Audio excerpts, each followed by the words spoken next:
have you ever stopped to think, like really think about where thoughts come from? I mean, they just kind of pop into our heads, right? But how did that happen? How does this like internal spark turn into words, into ideas we can share with others? It's a pretty wild thing when you really consider it. Well, today we're going deep, really deep, into some powerful concepts that try to explain just that. Absolutely. We're zeroing in on a very specific section, actually, of a pretty dense but really insightful text we've been looking at. Right, dense is an understatement. It is. It is. But these pages, 259 to 270, they deal with something called Arkan 14.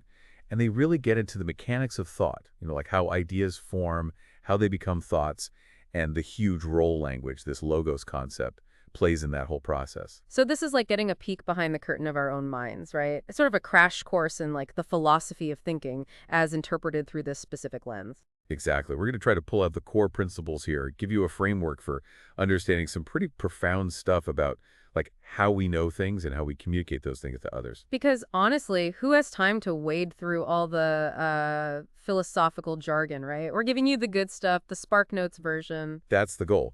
But it's also important to remember that these ideas are just one part of a much bigger picture. This whole text draws on centuries of thought from esoteric philosophy, a lot of really rich and sometimes challenging ideas about the nature of reality and consciousness. Right, we're giving you the cheat sheet, but there's a whole library out there if you really want to get lost in it. Okay, enough preamble, let's dive into the text itself. It starts by talking about thesis and antithesis. Those words probably sound familiar, right? Like in everyday language, we think of them as an idea and its opposite. But how does this text define those terms? Well, it gets pretty specific. A thesis, it says, is something independent, fundamentally. Like, imagine it as a core concept that has its own internal logic, its own path of development. It doesn't need anything else to exist. Okay, so it's a thought that can stand on its own, a self-contained idea. So is the antithesis just the opposite then? Like, is it simply not the thesis? That's pretty much how it's presented here. It's described as the shadow of the thesis. It doesn't have that same independent life. It only exists in relation to that original idea, and specifically as a negation of it. It's defined by what it isn't, you could say. So one is a thing in itself, and the other is all about what it's not. I get it. So the text then moves into this idea of neutralizing binaries. That sounds like resolving a conflict, finding some middle ground. That's a good way to put it. The text describes it as like affirming and restoring an essence back to its original form. It calls it parva obras. Think of it like this. You got two opposing forces, right? And this neutralizing process is about finding that underlying unity they both came from, kind of like going back to the source. Okay, I'm following. So it's about getting back to that fundamental truth by resolving the conflict between opposites. Yeah, exactly. And the cool thing is the text looks at this resolution process from two different angles. One is its pure form, like in the realm of pure spirit, the most abstract level of being, The other is how that process shows up in the world of reason, like in how we actually think and understand things. Interesting. So there's this like cosmic principle playing out in our own minds. Now the text then links this to some really big concepts, divine consciousness and the birth of logos. How does this neutralizing act fit into that bigger picture, that cosmic scale? All right, so zoom out with me for a second. Think big picture. The text argues that at the very edge of what it calls primary world creation, which ultimately leads to the emergence of logos, the creative word, the creative principle, well, at that edge, divine consciousness, it transforms. It becomes the source of procreation. Wow, okay, that's a lot to unpack. So this ultimate consciousness, it has two sides to it, like two sides of the same coin. That's the idea. On one side, you have divine nature itself with all its attributes, all the interconnectedness of everything, complete, total understanding. On the other side, you have the source of procreation, like the starting point for everything that exists in the manifested world, everything we experience. So we go from this unified source to something less unified. The text talks about divine consciousness, once whole and homogeneous, seeming to break down into individual realities. It uses the image of being divided by boundaries of cells. What are these cells exactly? Imagine like a vast ocean, right? That's divine consciousness. Now, picture that ocean suddenly being divided into countless little droplets, all separated by invisible barriers. Each of those cells is a unique essence, a parva obras, that moves from being just a possibility within that unified ocean to becoming its own center of consciousness, its own individual point of awareness. That's what the text calls a monad. A monad, so like an individual spark of consciousness, a little piece of that big ocean. Right. And each one has its own power, its own way of being. And the crazy thing is, the text says that all these cells, all these monads together, make up what's called the createdness, or toarnist, of cosmic divine self-consciousness. It's like the universe becoming aware of itself through all these individual points of awareness. Mind-blowing, right? It's like the cosmos waking up and realizing it's made up of all these individual uses and needs at the most basic level. And this createdness, it's only a possibility at first, but then it becomes a reality in Arkan IV, which is the birth of the cosmic logos as established createdness. I'm curious, how does our focus today, Arkan 5e, on pages 259 to 270, build on that? How does it fit in? Well, think of it this way. Arkan IV, that's like the initial spark, the moment things become real. But our section, Arkan 5e, it goes deeper. It looks at how those individual units of consciousness interact with each other, how they form thoughts, how they use language to express themselves. It's the ongoing process that unfolds from that initial creative moment. Right, so IV sets the stage, and a IV on pages 259 to 270 is all about what happens next, how things play out. Now, the text then introduces this concept of the substantiality of manifestation. That sounds pretty abstract. What does it tell us about the nature of reality, according to this view? Okay, this is where it gets really interesting. The text argues that the realness of everything we see, the fact that we experience a world that feels solid, that feels tangible, that's the substantiality of manifestation. And it says that this directly reflects the substantiality of the divine essence itself. Like, the fact that the world feels real to us is proof that the ultimate source, the origin of everything, is also real. So if the world feels real to us, that means God is real. Is that what it's saying? That's the essence of the argument, yeah. It even goes further, saying that this substantiality of manifestation is the first and highest attribute of the divine, like the most fundamental characteristic of the ultimate source. Okay, so that realness is kind of a big deal, and then it connects that to the vitality of the world, to all the life and energy and movement we see. How does that tie in with this whole idea of substantiality? It's all interconnected. The text says that the vitality of the manifested world, all that energy, all that dynamism, that's an expression of its substantiality. It shows that what we experience isn't just some illusion. It has a genuine energetic existence. And that, in turn, points back to the substantiality of that prime cause, that original source of everything. Right, so life equals realness, which equals a real origin. Got it. Now, there's this quote from Leibniz the text brings in, where there is self-manifestation, there is life or vitality. How does that explain what we're talking about here? That quote is perfect, right? It really gets to the heart of it. Self-manifestation, that's the act of an essence expressing itself, showing its power, making itself known. And that act of self-expression, the text argues, is what defines vitality. It's like the very act of being and expressing yourself is proof that you that you have a real self-sufficient existence. So the ultimate source, this primary substance, it proves it exists by expressing itself, by creating the world. The text even says it's conscious of itself and lives within itself, totally independent of those expressions, or even the principle of expression itself. That's pretty mind-boggling, right? I mean, it's beyond anything we can really grasp with our normal way of thinking. It is. It really points to the transcendent nature of this primary substance. Like everything else in the universe, it only becomes real through its relationships with other things or through its qualities, how it manifests. But this primary substance, it exists before and beyond all of that. It's the source of it all. But then how does that work with the idea that the world we see is a perfect reflection of it? That seems like a paradox. Yeah, it's a bit of a head-scratcher, for sure. But here's how the text explains it. It says that the divine holds the world within itself as a possibility, like a blueprint.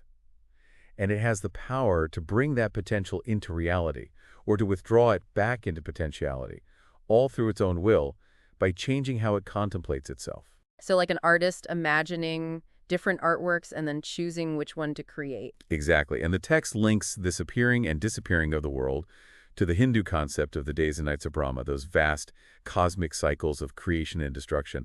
Talk about a big picture perspective. Wow, it's like reality itself is breathing in and out. Okay, let's move on to this law of the gathering of individualities. What's that all about? This law states that when individual things come together, they create a whole system, a complete entity that's more than just the sum of its parts. It's like there's an emergent property that arises from connection, from relationship. So synergy, but on a cosmic level. Exactly.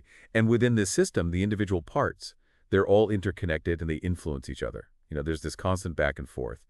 And this allows them to develop their own individual characteristics to the fullest extent possible within the overall order of the cosmos. So being part of something bigger actually helps individual parts become more fully themselves.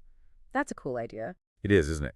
And on top of that, the text says that each individual thing will outwardly express those qualities that can harmonize with the expressions of other parts, leading to a unified whole, a kind of cosmic agreement, you could say. That's a beautiful way to think about interconnectedness.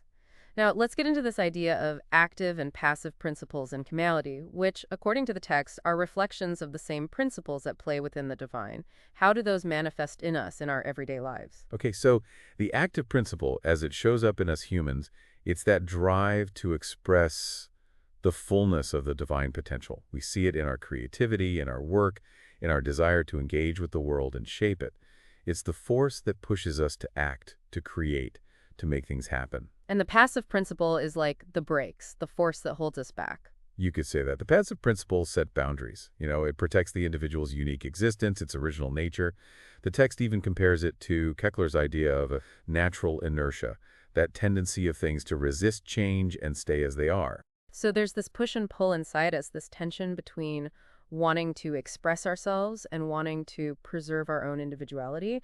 That tension seems like it could be a good thing, though, right? Like a driving force for growth. Absolutely. It creates a dynamic within each individual and, by extension, within the larger systems that we're all part of. It keeps things moving, keeps things evolving.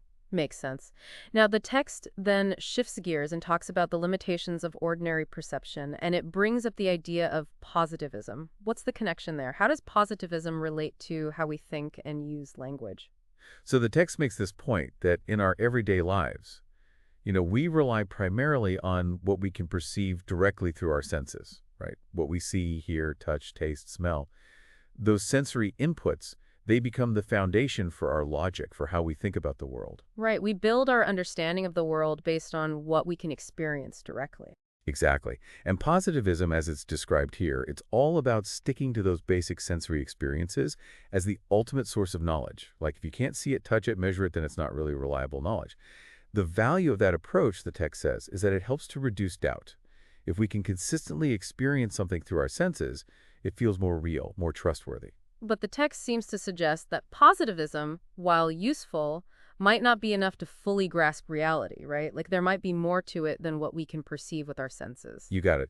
The text implies that relying solely on our senses and a strictly positivistic approach might actually limit us. It might prevent us from understanding those deeper underlying realities, the noumenal realms that aren't directly accessible to our senses. Okay, so there's this whole layer of reality influencing our thoughts that we can't just see or touch.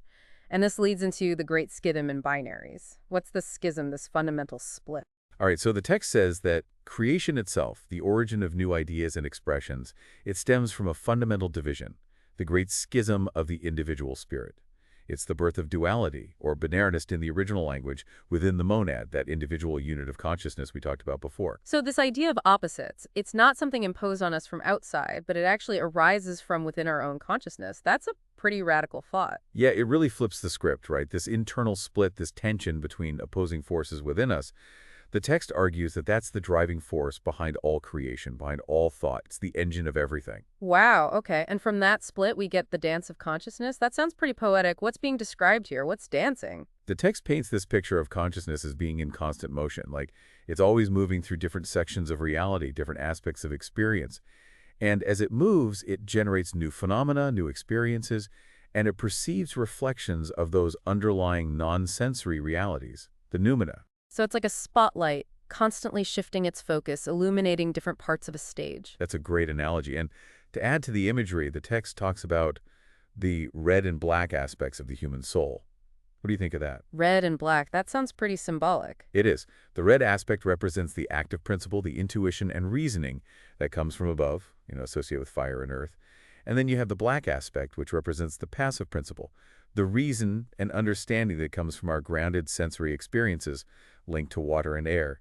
These are presented as two inseparable ways of knowing, two sides of the same coin. So intuition and grounded reason working together, but coming from different places. Exactly. Each follows its own path, its own logic, but together they drive human progress, pushing us towards the unification of those spiritual and material realms, ultimately leading us towards greater knowledge and truth.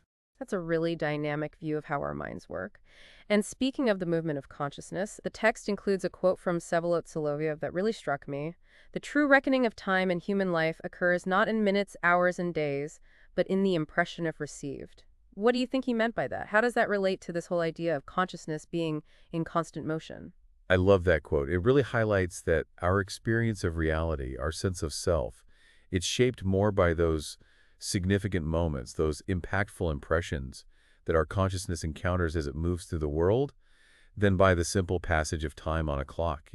It's about the quality of those experiences, not just the quantity of time. It's not about how long we live, but what we experience while we're here. It's a powerful thought. Now, the final big idea in this section is consciousness and the breath of Ea. This sounds like a key concept. What is Ea exactly? All right, so Ea, this is a big one. The text introduces Ea as a fundamental principle, kind of like a cosmic force. And in other esoteric traditions, like those described by Helena Blavatsky, it's associated with what are called Leia centers, which are like points of balance or undifferentiated substance, the raw potential of existence. And the text we're looking at, it says that human consciousness exists at the boundary reached by the breath of Ea. And this breath, it's eternal, right?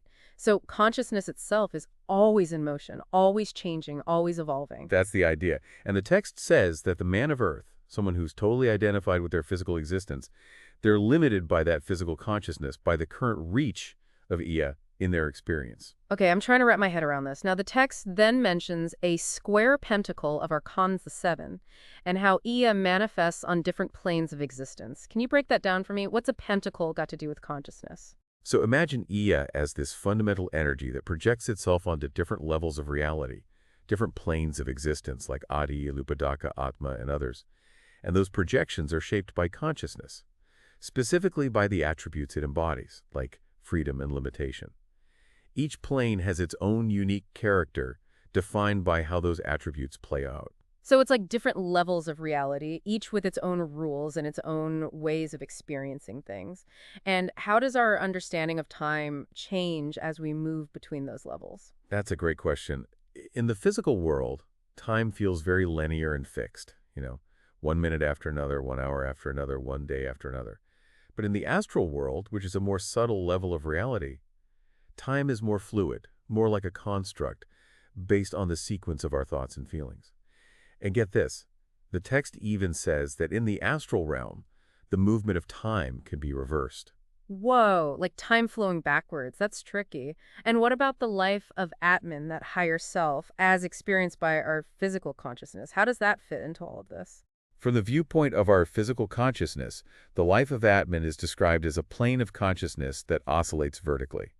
Everything above our current level of awareness, all the way up to Atman, is perceived as real. Everything below exists only as a possibility. So like a ladder, and we can only see the rungs above us. Yeah, that's a good way to visualize it. And as we evolve, as our consciousness develops, the text says that the range of that oscillation expands. We can see more of the ladder. So the more we grow, the more we can experience. And the text actually traces this evolution of consciousness, starting from those basic properties in nebulae, then the formation of astral connections in crystals, then the emergence of a mental plane in the plant kingdom, then the realm of buddhi in animals, and finally the birth of humanity in the fourth stage, where spirit is first purely expressed. It's like a step-by-step journey of consciousness unfolding. It's an incredible journey, isn't it? And the ultimate destination, the text says, is when consciousness reaches the furthest limits of ego and projects itself completely.